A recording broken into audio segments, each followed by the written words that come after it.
Mr. Gerald Anderson, abay, eto na, no, booking na patungkol sa third party sa hiwalayan nila ni Miss Julia Barreto. But before that, if you haven't subscribed yet to my YouTube channel, please don't forget to like, share, and subscribe at hit mo na rin ang notification bell for more showbiz updates.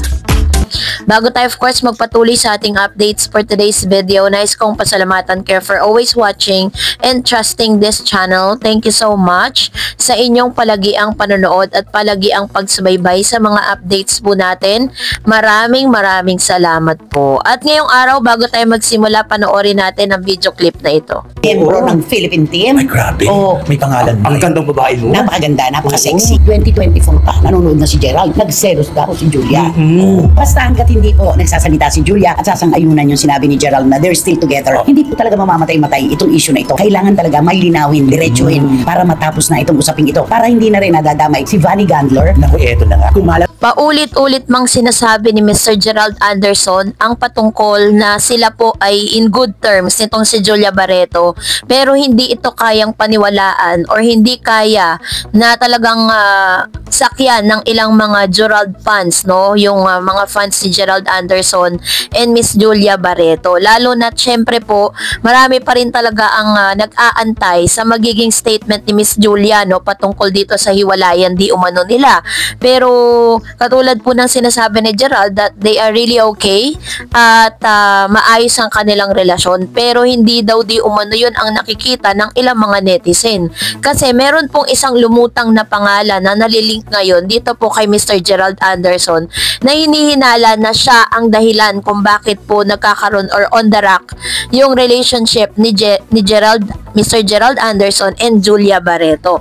Noong March 15, 2024, lumabas sa Abante ang artikulang may pamagat na Gerald nililink kay Vanny Gandler. Agad itong nag-viral at pinag-usapan sa social media, lalo na sa ex na dating Twitter, kung saan maraming netizen ang nagkomento at nagpakita ng kanilang pananabik. Sumikat ito sa hashtag na #GeraldVanny, kung saan pinaghihinalaan si Gerald, isang aktor at kilalang taga-showbiz na may romantic connection kay Vanny Gandler, isang sikat na volleyball player. Marami ang nakiliti sa pagkakataong ito dahil bukod sa pagiging sporty ni Gerald, may pinaghalong pag-usisa at pagkamangha rin sa posibilidad ng pag-uusap ng dalawang kilalang personalidad sa kani-kanilang mundo. So, parang namuo yung speculation patungkol dito kay Vanny Gandler dahil madalas nga po na itong si Gerald ay namamataan sa mga laro, no, sa game, kasi isa po siyang volleyball player.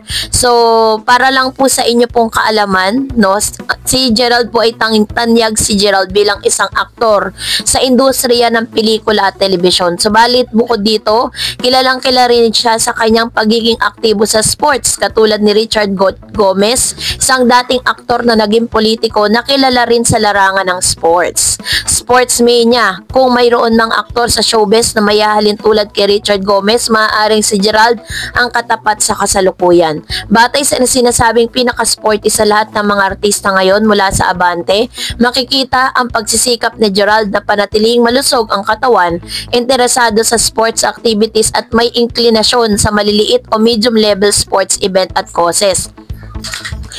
And of course, siya po ay kilala rin sa persona online, social media. Lumalabas ang maraming humanga at kinilig sa kanyang tinatarget na nakakakilig rin sa netizen. Ipinapakita rito ang karisma ni Gerald, lalo na sa mga kabataang end generation na madalas mag-react sa mga showbiz na clickbait na kwento. So, para lang po sa kaalaman ninyo, sino naman ba si Vanny Gandler?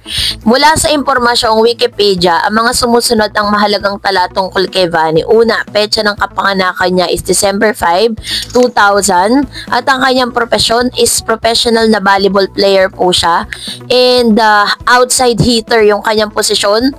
At of course, siya po ay may katangkarang 1.75 meters ang tangkad, kaya't isa-isa siyang efficient attacker sa court o poster figure and offensive oriented.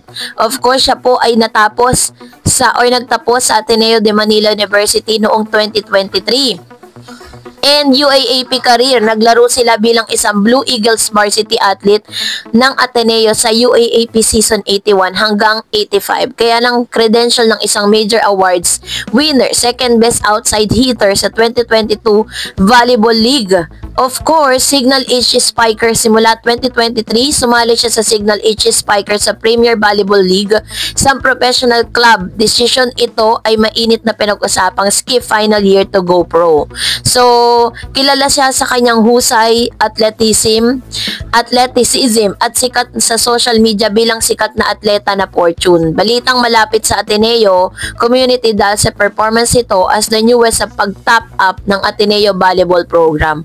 Which means talagang prominent po itong si Miss Vani, no? Bilang isa sa mga professional volleyball player na tila baga sinasabi ng mga netizen na ito raw di umano ay palaging pinanonood nitong si Mr. Gerald. Kaya naman na-link yung kanyang pangalan. Sa showbiz jargon at social networking culture, ang link ay isang euphemism para sa may relasyon, interest, or cronies. Hindi nito ibig sabihin ay opisyal na relasyon, kundi isang style na talk of the town, isang platito or insinuation na mayroong romantic or friendly chemistry.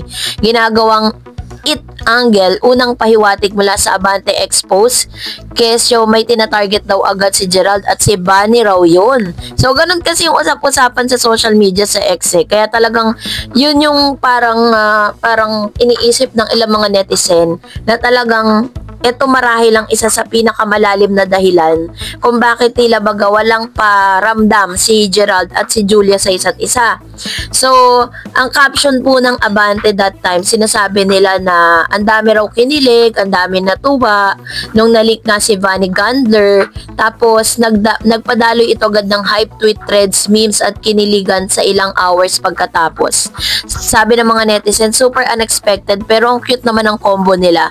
Siguro nag-train lang si Bunny with the team tapos nandun si Gerald, ginawang social media buzz agad. At least sporty din si Gerald ha. Parang legit ang athletic vibe. And of course, siyempre, meron daw synergy gym athlete versus showbiz athlete ang pwedeng gamitin ng brands. Pero sa ngayon, speculation pa rin. Walang pagka-gigantic partnership foundation. Mismong mga brand ay silent. Yun. Hindi, kilalang showbiz sa tactic ang linking. Parang strategic leaks, pagpapalabas ng leak photos or stylish events na makabuo ng buzz, makuha ang atensyon, itulak fandom engagement, lalo na sa teen to young adult demographic, sabi niya. Hindi dapat agad ipagpalagay ang romantic link. Posibleng nagkasalubong lang sila sa social event, photoshoot, or workout. So, posible rin na training idea lang, no deeper context. Yan ang ilan sa mga sinasabi naman ng mga fans nitong si Miss Julia at saka si Mr. Gerald Anderson. Pero hanggang sa ngayon kasi, nananatili pa ring espekulasyon ang mga bagay na ito, not unless na talagang magsalita na si Julia patungkol sa isyong ito. Pero sa ngayon, nananahimik din po ang buhay nitong si Miss Bunny, no? Parang all of a sudden, biglang umingay yung pangalan niya dahil po sa pagkakalink niya kay Gerald Anderson. Ano kaya ang katotohanan behind this? So, kayo na po ang mag-comment sa comment section. So, that's it for today. For more videos and updates, please don't forget to like and subscribe. And please don't forget to follow my Facebook page, Dar Eds TV. God bless everyone!